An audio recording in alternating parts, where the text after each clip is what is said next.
కనీసమైనటువంటి అతనికి పనిష్మెంట్ పూర్తిగా అవ్వకుండానే అతన్ని బయటికి పంపటం వల్ల 12 సంవత్సరాల బిడ్డను గొంతు కోసి చంపిన పరిస్థితి.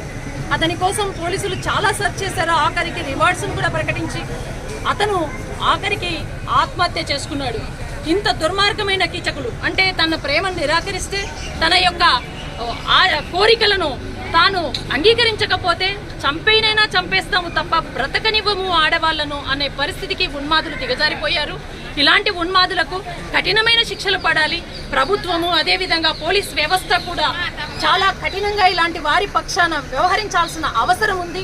శిక్షలు బిఎన్ఎస్ చట్టాల ద్వారా అధికమైనటువంటి కఠినతరమయ్యాయి. మహిళల మీద మాట్లాడినా, మహిళలను అసాల్ట్ చేసినా, మహిళల యొక్క డిగ్నిటీని డీఫ్రేమ్ చేసినా సరే కఠినమైన చట్టాలు వచ్చినా కూడా ఈ అగంతకులు, ఈ ఉన్మాదులు, ఈ కీచకులు ఎక్కడో చట్టంలో ఉన్న కొన్ని లొసుగులను ఉపయోగించుకొని బయటికి వచ్చి ఎవరైతే వారి మీద